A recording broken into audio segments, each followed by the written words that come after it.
Assalamualaikum warahmatullahi wabarakatuh. Bismillah walhamdulillah wassalatu wassalamu ala rasulillah wa ala alihi wa sahbihi wa mawala wa ba'd. Apa kabar pemirsa Mat TV dimanapun Anda berada? Senang sekali pada hari ini saya Andi Jaya kembali bersama dengan pemirsa semua dalam program Manajemen Syariah. Dan Alhamdulillah telah hadir di studio kita pada hari ini narasumber kita Bapak Dr. Henry Tanjung. Assalamualaikum Pak. Waalaikumsalam. Gimana kabar, sehat? Alhamdulillah. Alhamdulillah. Baik. Pada pertemuan kita sebelumnya di program Manajemen Syariah ini kita telah membahas belajar manajemen dari kisah Nabi Soleh, ya. Nabi Soleh alaihi salatu wassalam. Hari ini insya Allah kita akan membahas apa, Pak? Insya Allah Nabi Ayub. Nabi Ayub, ya. Seperti apa kisah Nabi Ayub dan bagaimana kita belajar manajemen dari kisah Nabi Ayub alaihi salatu wassalam. Langsung saja saya persilahkan kepada Bapak Dr. Henry Tanjung. Ya, Bismillahirrahmanirrahim. Assalamualaikum warahmatullahi wabarakatuh. Waalaikumsalam warahmatullahi wabarakatuh. Para pemirsa sekalian yang berbahagia, Alhamdulillah pada episode kali ini kita akan membahas tentang belajar manajemen daripada kisah Nabi Ayub alaihissalam. Para pemirsa sekalian di rumah yang berbahagia, boleh kita buka Al-Quran, ya, kita melihat bagaimana kisah-kisah daripada Nabi Ayub yang terdapat dalam Al-Quran. Tapi setidak-tidaknya, ya, nama daripada Nabi Ayub ini disebutkan dalam 4 surat. Ya, nama Nabi Ayub disebutkan dalam 4 surat. Ya, misalnya saja kita buka yang pertama surat An-Nisa ayat 163. Ini disebutkan nama Nabi Ayub, ya. Surat An-Nisa yaitu ayatnya 163. A'udzubillahi minasyaitonirrajim. Bismillahirrahmanirrahim. Inna auhayna ilaika, sesungguhnya kami memberikan wahyu, ya, mewahyukan kepada engkau. Maksudnya engkau itu adalah kepada Nabi Muhammad sallallahu alaihi wasallam. Kama auhayna ila Nuh, sebagaimana kami juga memberikan wahyu kepada Nabi Nuh. Wan nabiyyin min ba'dihi, dan nabi-nabi setelahnya. Jadi disebut Nabi Muhammad dan Nabi Nuh di sini. Kemudian wa auhayna ila Ibrahim, dan kami juga memberikan wahyu kepada Nabi Ibrahim, wa Ismail, dan kepada Ismail. Jadi disebut nama. Jadi para pemirsa sekalian, disebut nama langsung oleh Allah Subhanahu wa taala. Wa Ishaq, dan Ishaq, wa Yakub, dan Nabi Yakub, wal asbat, ya. Wal asbat ini dan anak cucunya. Ya. Kemudian siapa anak cucunya daripada Nabi Yakub itu, ya? Itu adalah wa Isa, yaitu Isa, wa Ayub, dan Ayub. Nah, di sini disebut nama Ayub, jelas sekali. Wa Yunus, dan Nabi Yunus, wa Harun, dan Nabi Harun, wa Sulaiman, dan Nabi Sulaiman. Wa ataina Dauda zabura, dan kami telah memberikan kitab Zabur kepada Daud alaihissalam. Jadi sebagaimana kita mengetahui Al-Quran diturunkan kepada Rasulullah Muhammad SAW, Nabi Daud diberikan kitab Zabur, ya. Nah, di sini disebutkan namanya langsung Ayub. Ya, jadi nama-nama nabi itu, kenapa kita tahu nama nabi itu ada 25, nabi dan rasul, itu yang tercantum saja dalam Al-Qur'an. Yang namanya disebutkan langsung oleh Allah Subhanahu wa taala. Ya. Padahal nabi pun banyak, ya, nabi-nabi itu banyak. Ya. Menurut riwayat ada 124.000 para nabi itu. Tapi yang hanya tercantum saja dalam Al-Qur'an hanya 25, karena disebutkan namanya langsung, ya, yaitu Nabi Ayub. Nah, kemudian para pemirsa sekalian bisa juga kita buka Al-Quran surat Al-An'am. Ya, Al-An'am ini surat yang ke-6. Ya. Ayatnya ayat 84, ya. Surat Al-An'am ayat yang ke-84. Ya. Ya, ini mungkin bisa dibacakan sama Ustaz Andi biar kita sama-sama berpahala. Ayat 84, ya, surah Al-An'am ayat yang ke-84, ya. Pemirsa juga bisa melihat, ya, boleh membuka mushafnya, surah Al-An'am, surah ayat yang ke-84. A'udzu billahi minasy syaithanir rajim. Wa wahabna lahu Ishaq wa Ya'qub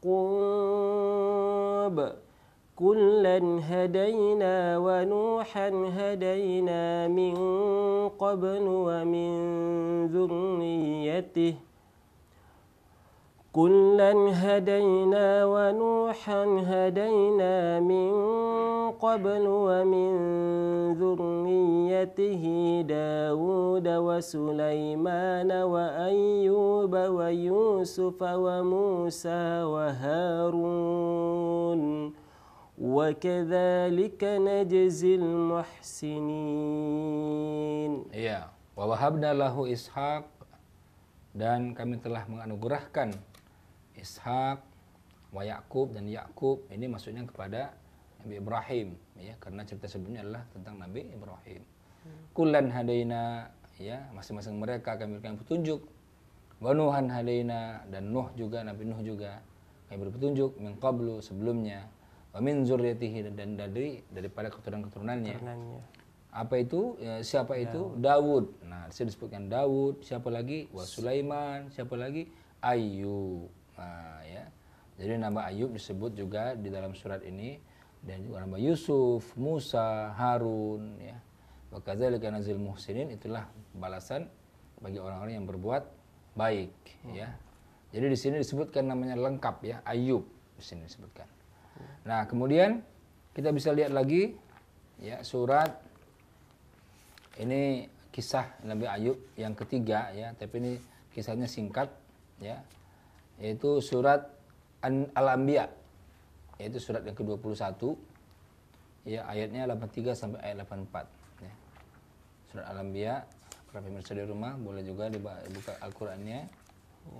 Al-Anbiya surat 21 ayat 83 sampai 84, ya. Bisa tolong dibacakan?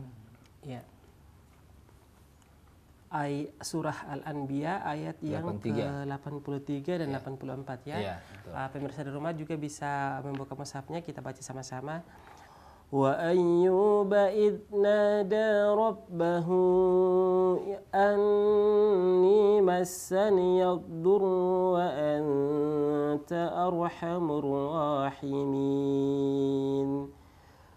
فاستجبنا له فكشفنا ما به من ضر وآتيناه أهله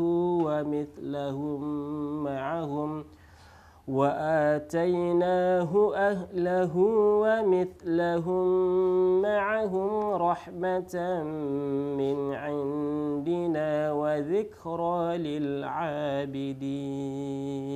Iya. Wa Ayub, dan Ayub, dan disebutkan wa Ayub, dan ingatlah kisah Nabi Ayub, idnada rabbahu, ketika Nabi Ayub, ya, berdoa kepada Tuhannya, ya, anni massaniyad durru, ya, sesungguhnya aku telah ditimpa penyakit, ya.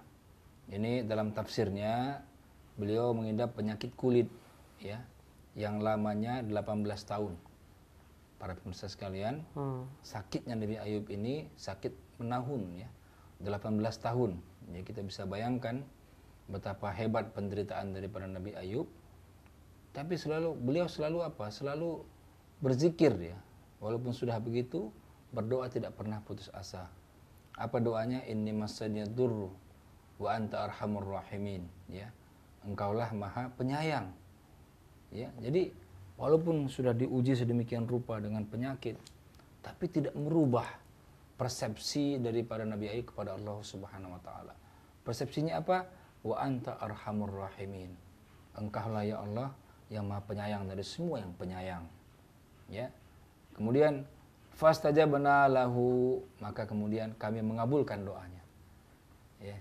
Jadi doa-doa para nabi itu Allah kabulkan karena kesabaran para nabi yang luar biasa. Fastajabna lahu, kami kabulkan doanya. Fakashafna, maka kami lenyapkan ma bihi mindur, apa-apa yang adanya terdapat penyakit, begitu, ya. Istilahnya dihilangkanlah penyakitnya, disembuhkanlah penyakitnya. Wa atainahu ahlahu, dan kemudian kami kembalikan keluarganya, ya, wa mislahum,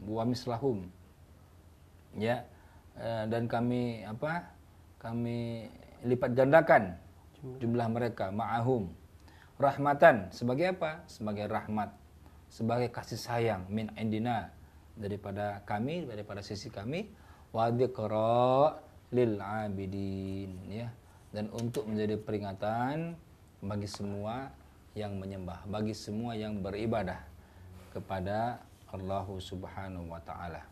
Ya, ini ayatnya pendek, hanya 2. Ya. Tapi di sini disebutkan bagaimana Nabi Ayub itu berdoa, ya, di dalam sakitnya, tetapi walaupun dia sakit begitu hebat, begitu lama, tidak merubah persepsinya kepada Allah Subhanahu wa taala. Dia tetap mengatakan wa anta arhamur rahimin, ya, sehingga kemudian Allah kabulkan doanya, Allah lenyapkan penyakitnya, Allah kembalikan keluarganya, ya, itulah sebagai sayang Allah kepada Nabi Ayub alaihissalam, ya. Nah, yang agak lengkap itu ada pada surat As-Sad, ya, surat yang ke-38 ayat 41 sampai ayat 44, ya. Ini yang agak lengkap, yang ada runtutan, ya. Peristiwanya bagaimana kisah yang dialami oleh Nabi Ayub alaihissalam. Tafadhol Ustaz Andi. Iya. Baik.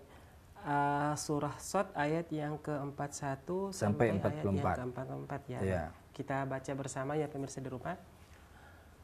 Wadhkur 'abdana Ayyub idh nada rabbahu anni massaniya asyaitanu binusbin wa 'adzab.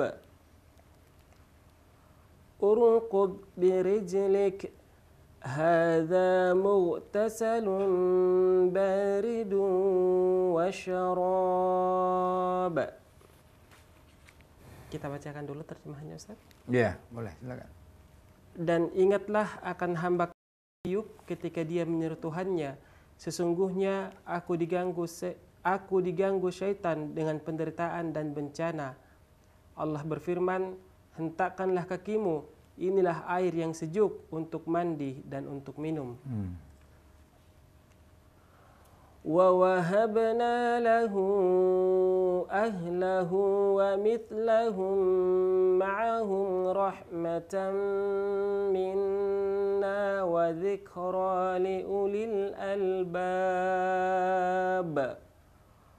وخذ بيدك ضغثا فاضرب به ولا تحنث إنا وجدناه صابرا نعم العبد إنه أواب. Dan kami anugerahi dia dengan mengumpulkan kembali keluarganya, dan kami lipat gandakan jumlah mereka sebagai rahmat dari kami dan pelajaran bagi orang-orang yang berpikiran sehat. Dan ambillah seikat rumput dengan tanganmu, lalu pukullah dengan itu, dan janganlah engkau melanggar sumpah. Sesungguhnya kami dapati Ayub seorang yang sabar, dialah sebaik-baik hamba, sungguh dia sangat taat kepada Allah. Iya. Jadi para pemirsa sekalian yang berbahagia, pada surat As-Sad ini, surat yang ke-38 ini, pada ayat 41 Allah berfirman, wadhkur 'abdana Ayyub, dan ingatlah, ya, akan hamba kami yang bernama Ayub. Kenapa? Apa yang harus diingat? Diingatlah ketika dia menyeru kepada Tuhannya, bahwasanya dia telah ditimpa dengan azab, ya, dengan apa? Dengan penderitaan. Yeah. Kalau yang tadi disebut anni masanya durru. Kalau di sini anni masanya syaitan. Ya, binusbi wa azab. Kalau tadi anni masad durru wa anta arhamur rahimin. Ya. Nah, kemudian pada ayat 42-nya Allah berfirman urkut birijlik, ya. Hentakkanlah kakimu, kemudian keluarlah air dari situ. Yeah. Jadi kalau Nabi Ismail kan hentak Zam-Zam keluar. Yeah. Nah, ini pun dihentak juga. Tapi yang keluar bukan Zam-Zam, ya, air yang dengan air itu penyakitnya sembuh. Yeah. Subhanallah. Kita akan lanjutkan ya terjemahan dari surah Sad ini, surah dari 41 sampai 44 setelah setelah jeda pariwara berikut ini. Baik. Pemirsa jangan kemana-mana, kami akan segera kembali.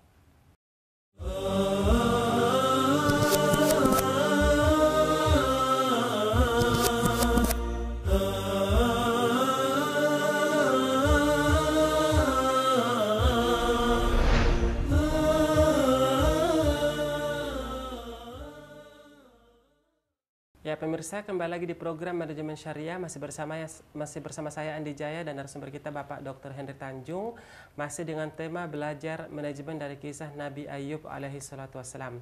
Baik, Ustaz, tadi kita telah sempat membahas atau membaca terjemahan ya Quran surah Shad ini dari di ayat 41. Ya, mungkin bisa dilanjutkan. Ya, di ayat 42-nya para pemirsa sekalian yang berbahagia, di ayat 42-nya Allah berfirman urkut birejlik, ya.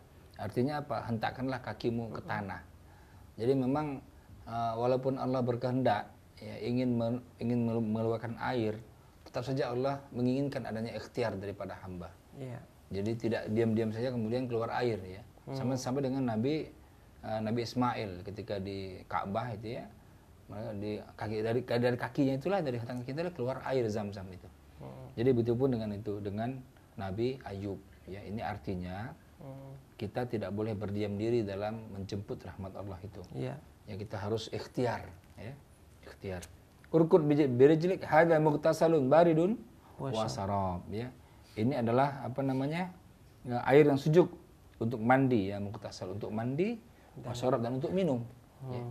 Jadi mandi itu untuk apa? Ternyata untuk menyembuhkan penyakit daripada Nabi Ayub. Ya. Juga untuk minum. Jadi penyakitnya luar dalam disembuhkan oleh Allah Subhanahu wa taala. Ya. Nah, kemudian pada ayat yang ke-43 Allah berfirman, "Wa wahabna lahu ahlahu," dan kami anugerahi dia dengan mengumpulkan kembali keluarganya. Kemudian wa mislahu ma'ahum rahmatan minna ya. Dan kami lipat gandakan jumlah mereka sebagai rahmat daripada kami, wa dzikra liulil albab ya. Karena pelajaran bagi orang-orang yang berpikiran ya, yang berfikir. Ya, di sini disebutkan yang berpikiran sehat ya. Ulul albab itu orang yang selalu berfikir dan berzikir sebenarnya. Ya. Kemudian ayat yang ke-44-nya Allah berfirman wa khudh biyadika, dan ambillah dengan tanganmu digsan. Ya, digsan ini seikat rumput ya, atau seikat lidi atau seikat pelepah ya. Kemudian fadrib bihi, dan pukullah dengannya siapa? Istrimu ya. Nah ya. Kemudian wala tahnas ya, janganlah engkau melanggar sumpah. Jadi sumpah itu tidak boleh dilanggar. Inna wajadna sabiran ya, inna wajadnahu sabiran, sungguhnya kami mendapati engkau, mendapati dia adalah seorang yang sabar. Ni'mal abd innahu awwab ya. Dia adalah sebaik-baik hamba, sungguh dia adalah sangat taat kepada Allah Subhanahu wa taala. Baik. Ya, itulah terjemahannya ya, daripada surat As-Shad ini. Dan sebagaimana yang kita sebutkan di awal tadi bahwa bercerita tentang Nabi Ayub alaihi salatu wassalam, kurang lebih ada 4 surah ya yang menyebutkan Nabi Ayub secara langsung, yaitu di surah An-Nisa di ayat 163, kemudian di surah Al-An'am ayat ke-84, surah Al-Anbiya 83 sampai 84, dan yang terakhir kita baca ya pemirsa di rumah, surah Shad ayat 41 sampai ayat 44 ya. Namun Ustadz, kalau kita melihat dari surah yang pertama kita bacakan sampai di ayat surah yang keempat ini, sepertinya belum ada penjelasan yang lebih terperinci, yang lebih detail bagaimana sebenarnya kisah Nabi Ayub alaihi salatu wassalam, bagaimana dengan keluarga beliau, bagaimana dengan istri beliau yang melayani, apakah dengan sepenuh hati atau seperti apa. Dan di sini ada ayat yang di ayat yang keempat, dan ambillah seikat rumput dengan tanganmu, lalu pukullah dengan itu, dan janganlah engkau melanggar sumpah. Nah, sebelum kita membahas ayat yang keempat ini, apakah ada sumber-sumber lain yang menjelaskan secara terperinci bagaimana sebenarnya kisah Nabi Ayub alaihi salatu wassalam? Karena ini pembahasannya sangat menarik tentang penyakit yang diderita selama bertahun-tahun dan lain-lain sebagainya. Iya, jadi ini pertama tentunya ada dari hadis ya, kitab hadis. Kemudian kita ambil daripada tafsirnya Ibnu Katsir. Kemudian juga saya ambil daripada kitabnya Ibnu Asakir ya.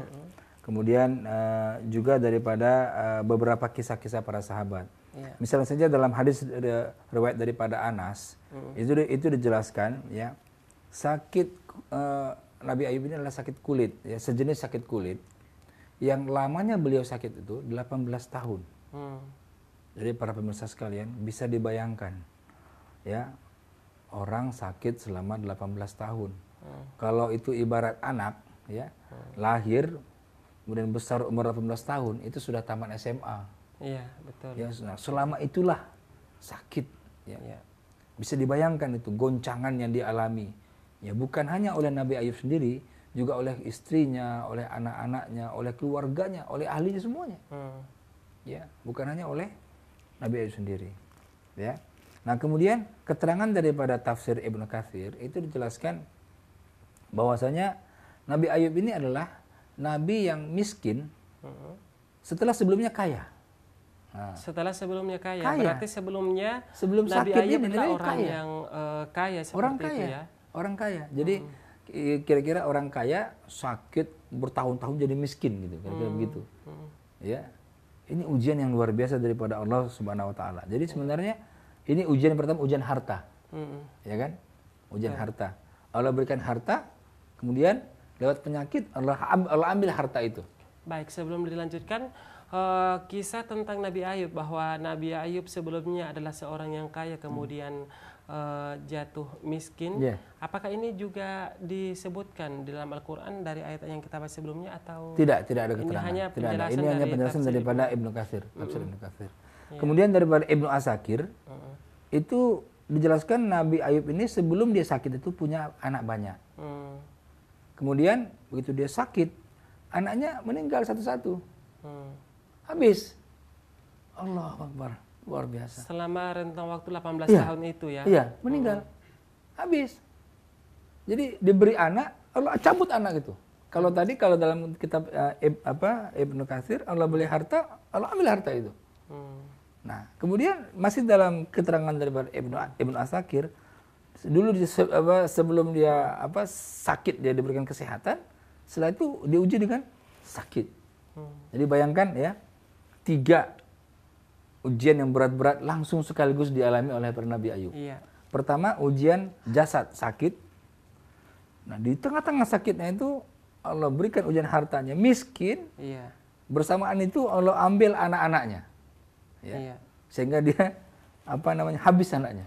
Dalam kisah itu, dalam kitab Ibnu Asakir dijelaskan habis anaknya, meninggal dunia gitu ya. Nah, tapi kemudian setelah sembuh ya tadi pada ayat yang kita baca, ayat Al-Anbiya 84 itu kan, ya, fastajabna lahu, ya, dikabulkan doanya Nabi Ayub, kemudian dihapuskan penyakitnya, kemudian dikembalikan keluarganya. Iya, Nah, apa makna dikembalikan kepada keluarga itu? Itu adalah ketika sembuh kemudian Nabi Ayub menikah dengan perempuan, tidak satu perempuannya, ada beberapa perempuan. Kemudian punya anak banyak dari situ, dikembalikan lagi keluarganya. Artinya sudah Allah ambil, Allah berikan lagi keluarganya. Berarti yang dimaksudkan dikembalikan lagi kepada keluarganya adalah keluarga setelah menikah, Ustadz ya, bukan setelah menikah. Setelah menikah. Jadi bukan pada istri yang pertama. Bukan. Jadi di dalam kitabnya Ibnu Asakir ini itu dijelaskan anaknya yang tadinya misalkan 5 ya. Ini nggak ada keterangan berapa jumlah anaknya. Iya. Misalkan 5, maka setelah disakit dia menikah, anaknya jadi 10. Jadi dilipatkan kan 2. Tapi yang sebelumnya sudah meninggal semua. Meninggal habis. Dan istrinya? Istrinya masih ada. Nah, istrinya ini istrinya ya. Iya, ini mungkin perlu juga kita bahas karena saya pernah mendengar sebuah kisah atau penyampaian bahwa istri Nabi Ayub ini ketika Nabi Ayub sakit justru meninggalkan Nabi Ayub. Iya. Seperti itu. Bagaimana kisah tersebut, Ustaz? Iya, bukan. Jadi ini istri Nabi Ayub ini menurut saya adalah istri yang luar biasa. Ya, ini adalah sifat istri yang kayaknya harus jadi milik istri-istri kita ini, ya. Yaitu apa? Pertama, beliau itu orangnya sabar. Iya. Sabar mengurusi suami dalam keadaan sakit. Kemudian tangguh. Ya, tangguh itu artinya dari segi mentalnya dia siap. Iya. Ya. Dan kuat fisiknya. Iya. Ya. Nah, bagaimana tangguh itu? Dijelaskan dalam kitabnya kisah-kisah dalam Al-Qur'an, ya. Itu bahwasanya saking udah miskinnya, ya, yang tadinya punya uang ya, yang tadinya kaya, sakit 18 tahun jadi miskin karena semua keluarganya meninggalkannya ya. Iya. Kecuali 2 orang saja. Selain istrinya itu 2 orang saja. Mm-mm. Nah, itu sampai istri itu jadi pembantu. Hmm.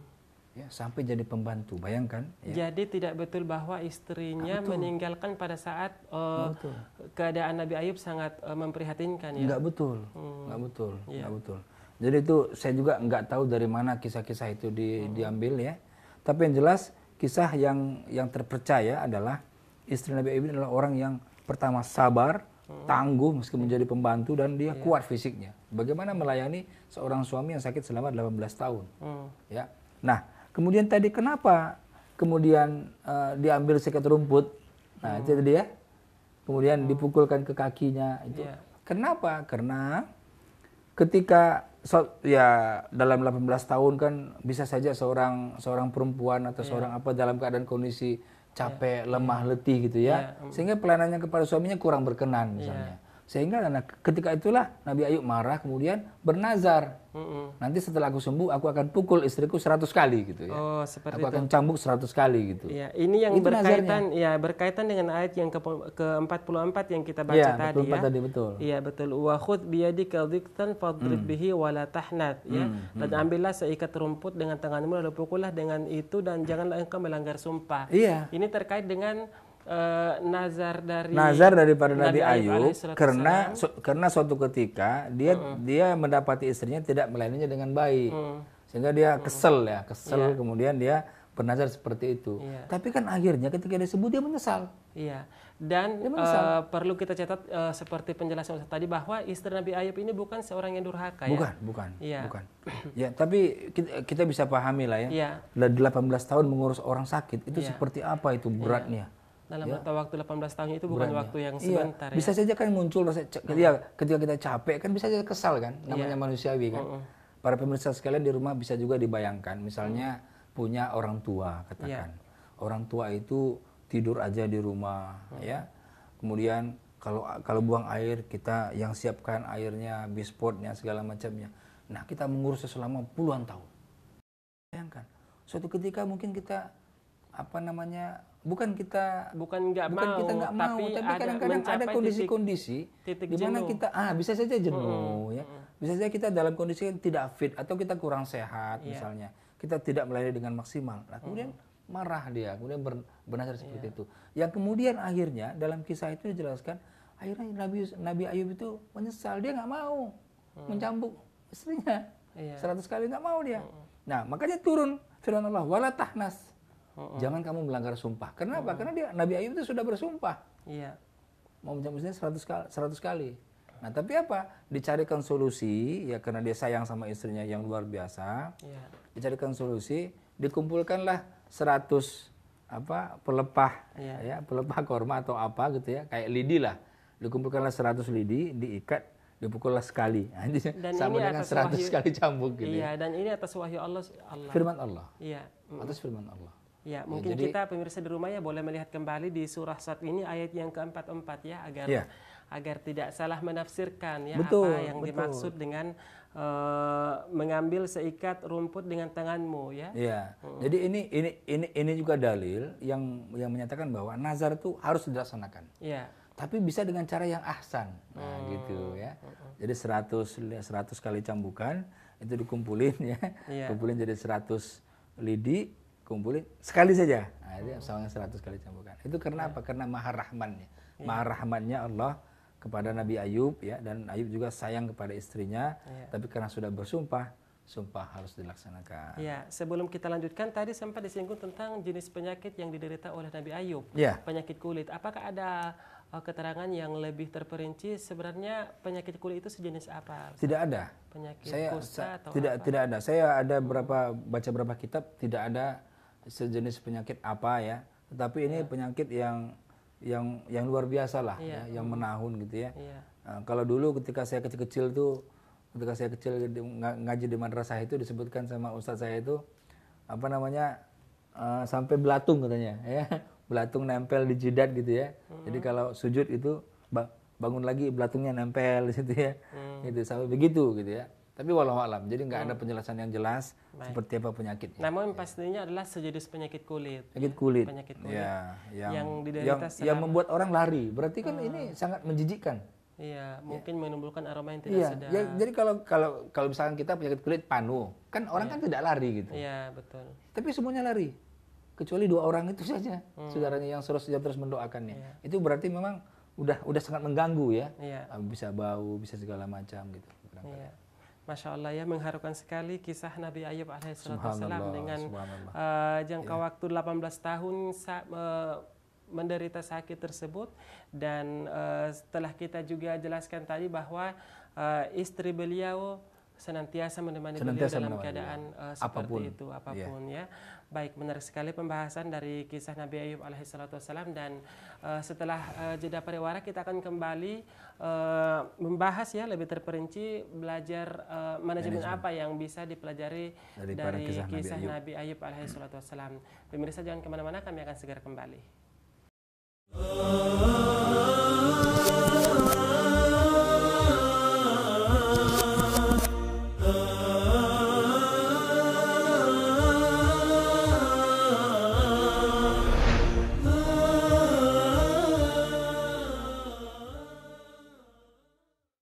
Ya, pemirsa, kembali lagi di program Manajemen Syariah, masih bersama saya Andi Jaya dan narasumber kita Bapak Dr. Henry Tanjung, masih dengan tema belajar manajemen dari kisah Nabi Ayub alaihissalam. Baik, tadi telah kita bahas ya Ustadz ya, ada terjemahan dan kita juga telah memberikan beberapa tambahan rincian terkait dengan kisah Nabi Ayub alaihissalam yang mungkin belum disebutkan dalam Al-Quran. Ya, betul. Ya. Belajar manajemen dari kisah Nabi Ayub alaihissalam. Seperti apa manajemen yang bisa kita ambil dari kisah Nabi Ayub alaihissalam? Iya.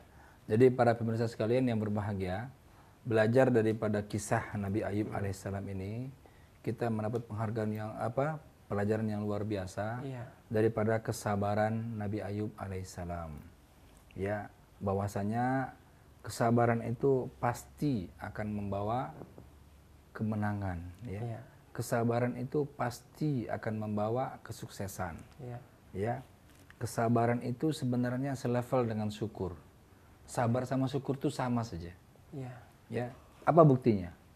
Ya, kita lihat dalam surat 38, surat Shad ayat 30, itu Allah menjelaskan tentang Nabi Sulaiman yang kaya dan bersyukur. Nabi Sulaiman yang kaya dan bersyukur.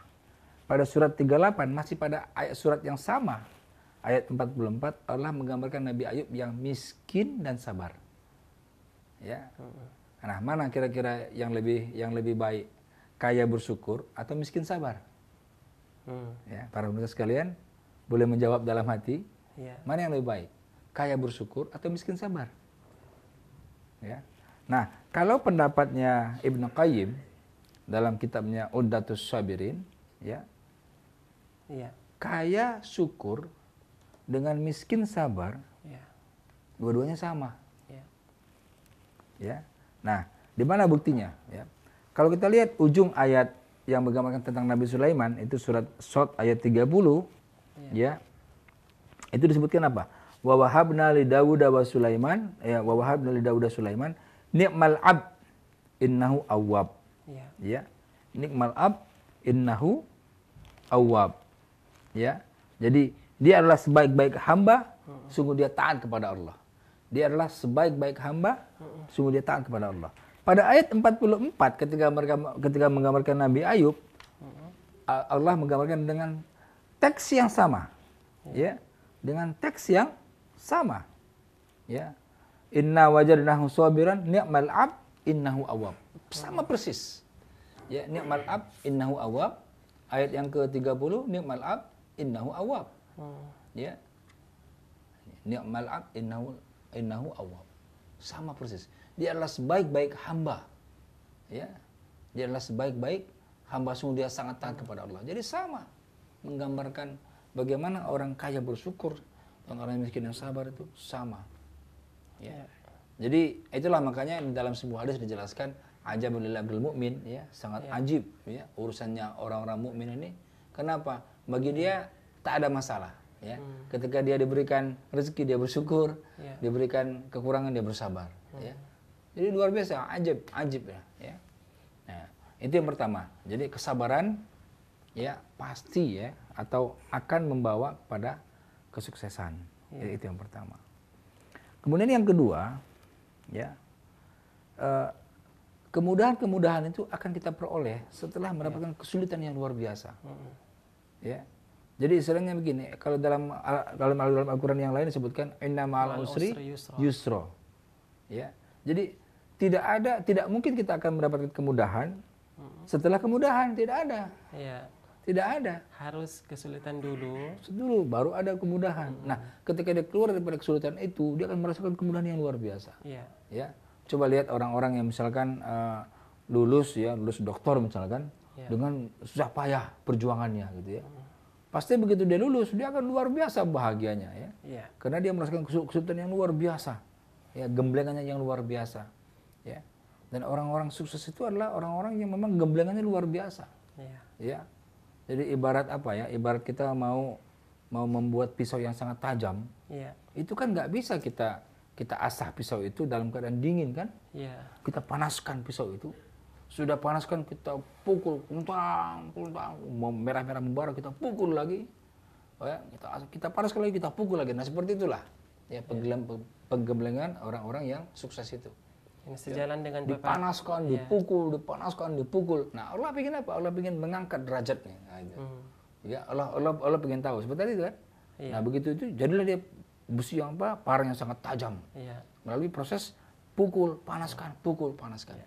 Ya. Dan kalau kita mereview kembali ya kisah-kisah Nabi dan Rasul yang telah pernah kita bahas sebelumnya, tak ada satu orang Nabi pun yang tidak mengalami kesulitan di awalnya. Iya, betul. Iya, baik.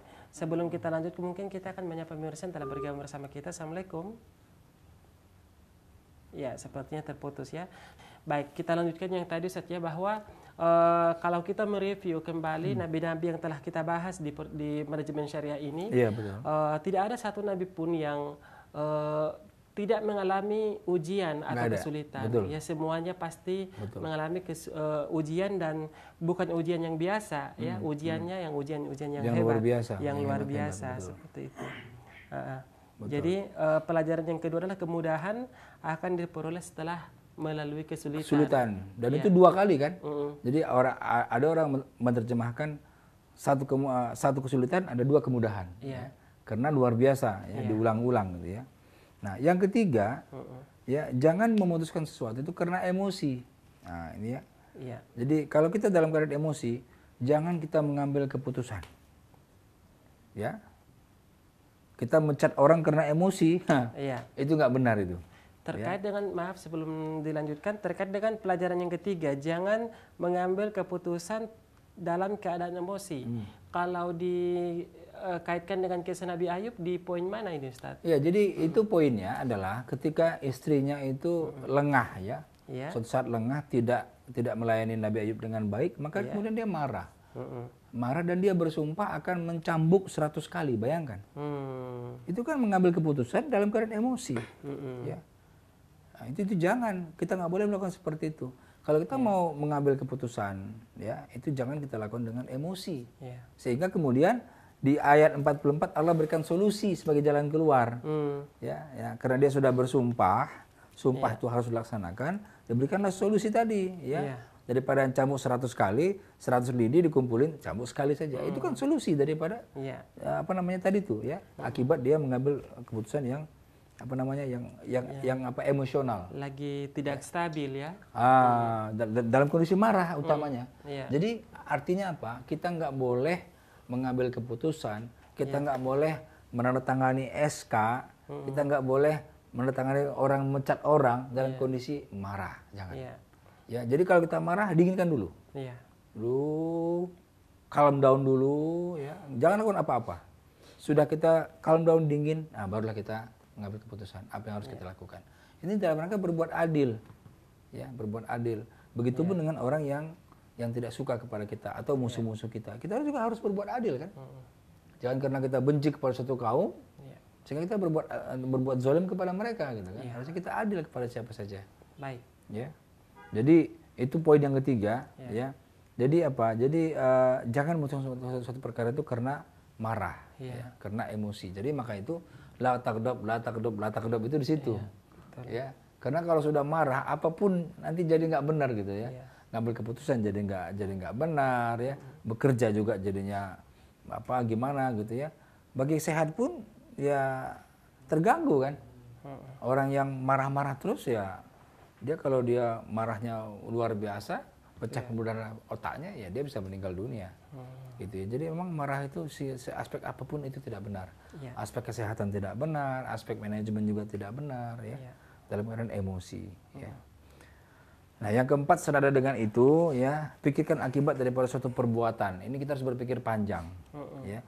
Jadi para pemirsa di rumah, kalau kita punya persoalan konflik misalnya dengan kawan sekantor ya, dengan atasan, dengan bawahan ya, hatta dengan orang rumah, dengan istri kita, maka berpikir panjang lah. Ya, karena setan yang selalu nyuruh kita berpikir pendek gitu ya. Kalau di rumah itu istilahnya dikit-dikit cerai. Aku ceraikan kau, aku pulangkan kau ya. Aku pulangkan ke rumah orang tuamu, segala macam lah. Ya. Karena itu sesaat berpikiran pendek gitu ya. Nah, mungkin juga karena tadi itu karena emosi gitu kan. Jadi kita harus berpikir panjang, ya, berpikir dalam konteks jangka panjang. Gitu. Baik, ini ada pertanyaan pemirsa yang masuk ke nomor interaktif kami. Ada dua pertanyaan. Yang pertama, apakah Nabi Ayub salah karena tidak memikirkan akibat perbuatannya? Apakah Nabi Ayub salah karena tidak memikirkan akibat perbuatannya? Mungkin ini terkait dengan pelajaran yang kita ambil ketiga dan keempat ya. Jangan mengambil keputusan pada saat emosi dan pikirkan apakah akibat dari suatu perbuatan yang kita lakukan. Nah, mungkin pertanyaannya, apakah Nabi Ayub ini dinilai keliru atau menyimpang karena tidak memikirkan akibat dari perbuatannya itu? Ini menurut hemat saya pribadi, orang dalam kondisi sakit, kemudian menahun, itu kondisi jiwanya pasti tidak stabil. Pasti tidak stabil. Saya berapa kali mengunjungi orang yang stroke sudah 7 tahun gitu ya. Begitu saya datang, belum saya ngomong dia sudah nangis. Ya, kadang-kadang nangisnya kayak anak-anak begitu. Karena tidak stabil. Begitu, karena nggak stabil emosinya. Nah, saya tidak katakan Nabi Ayub salah. Ini adalah pelajaran kita. Pelajaran kita bagi kita yang hidup sekarang ini ya. Pelajaran daripada kisah Nabi Ayub ini adalah ketika dalam kondisi labil, ya, kondisi tidak normal, ya, kondisi tidak emosi, jangan mengambil keputusan apalagi keputusannya mencambuk istri gitu ya 100 kali gitu ya. Jangan. Nah, ini yang menurut hemat saya pribadi itu kalau tidak dihukumi sebagai kekeliruan ya. Tidak ya. Tapi kita hanya mengambil pelajaran. Mengambil pelajaran daripada itu. Iya, baik. Ini ada pertanyaan selanjutnya ya. Iya, sebelum kita membacakan mungkin kita menerima penelpon yang telah masuk. Assalamualaikum. Ya, assalamualaikum. Assalamualaikum.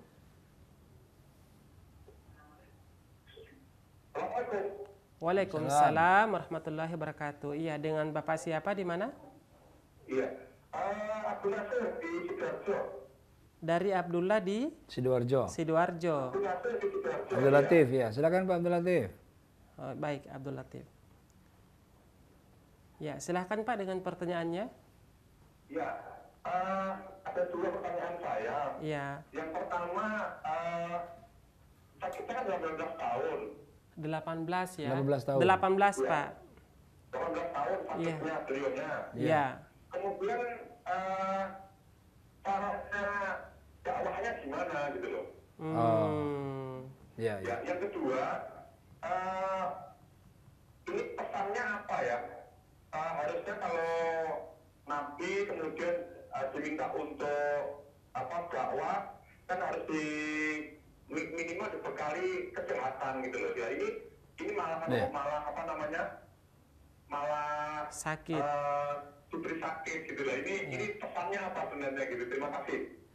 Baik. Ya, pertanyaannya sudah dipahami ya.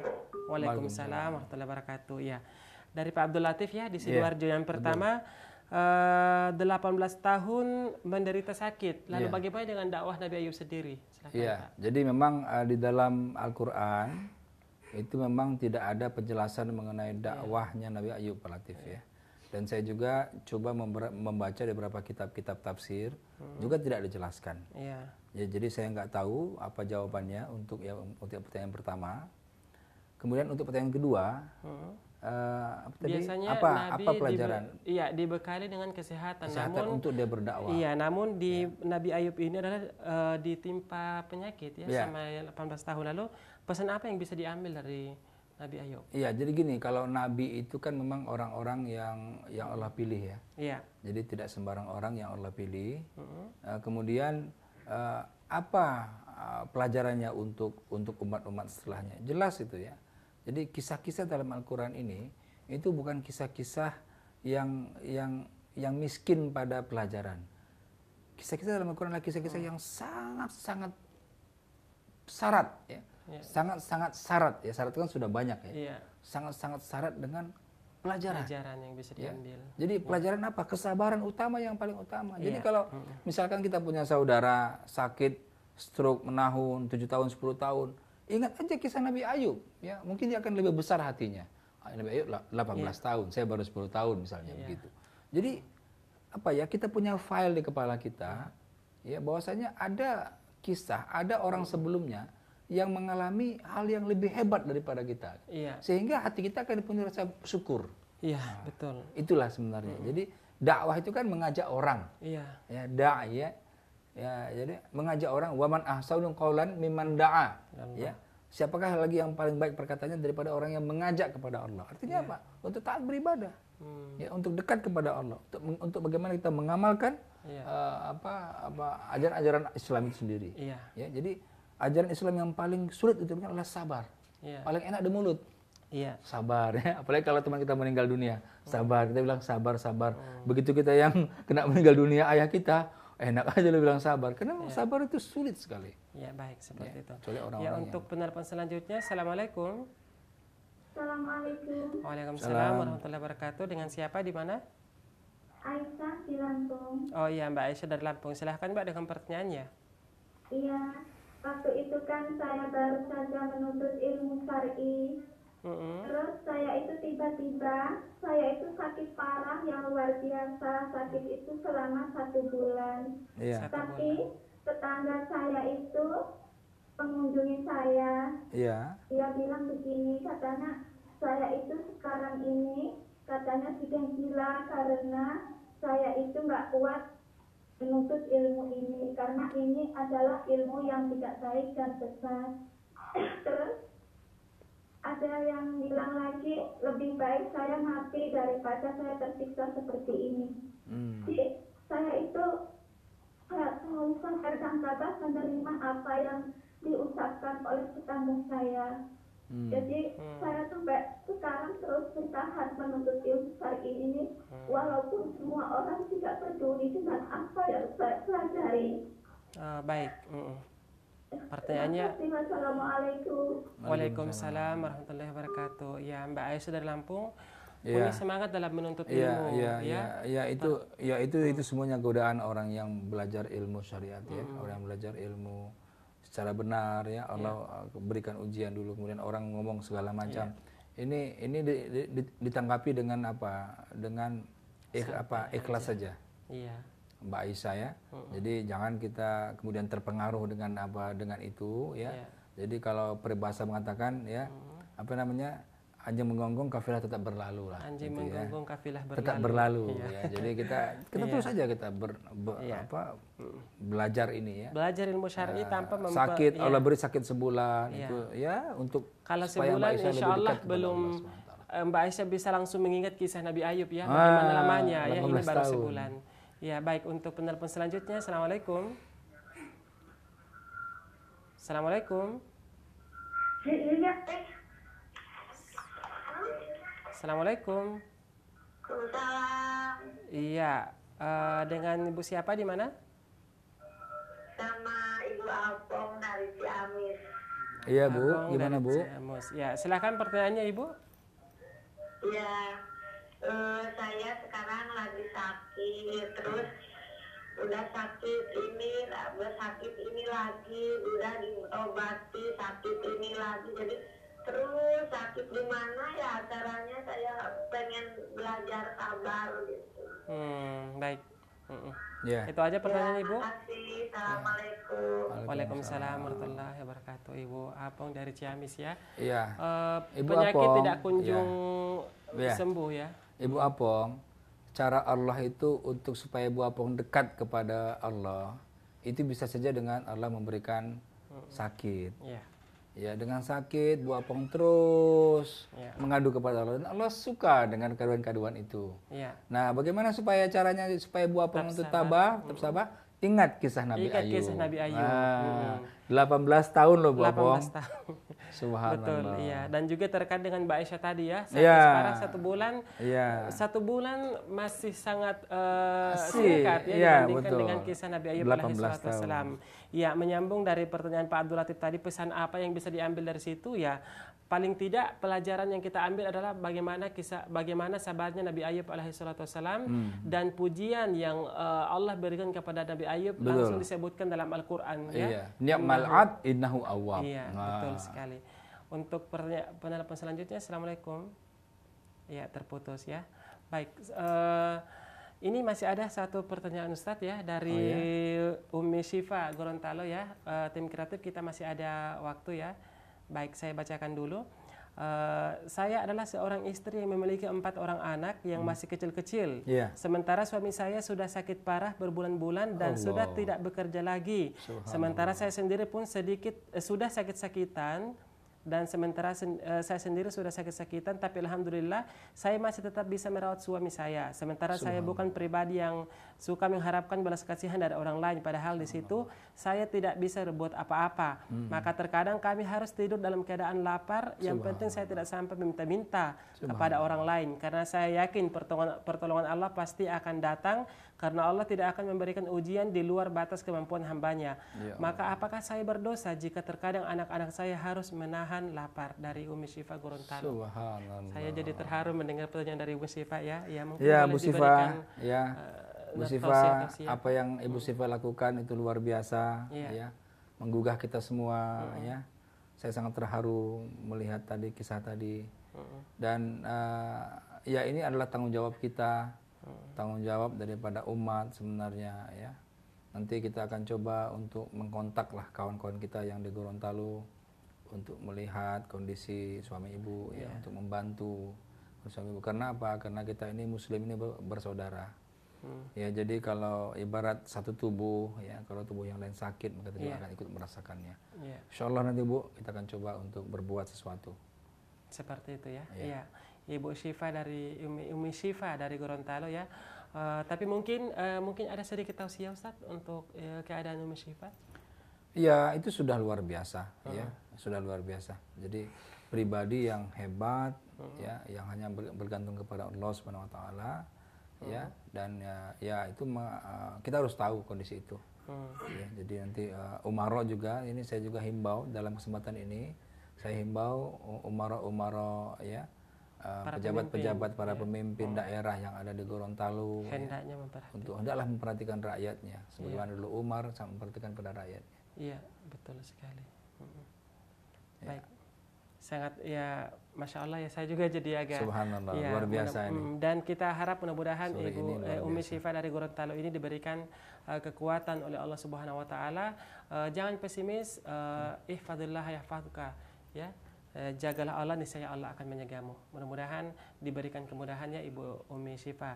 Untuk penelpon selanjutnya, Assalamualaikum. Waalaikumsalam warahmatullahi wabarakatuh. Iya, dengan Bapak siapa di mana? Dengan Pak Simbolon Simbolon, ya. Simbolong dari Medan. Ya. Baik, silahkan Pak dengan pertanyaannya. Begini Pak, yang saya mau tanyakan kepada Pak Tanjung. Iya, Pak. Iya, silakan. Yang dimaksud dengan ikhlas gimana Pak? Ikhlas yang sesungguh-sungguhnya Pak, yang sebenar-benarnya. Ikhlas Pak ya.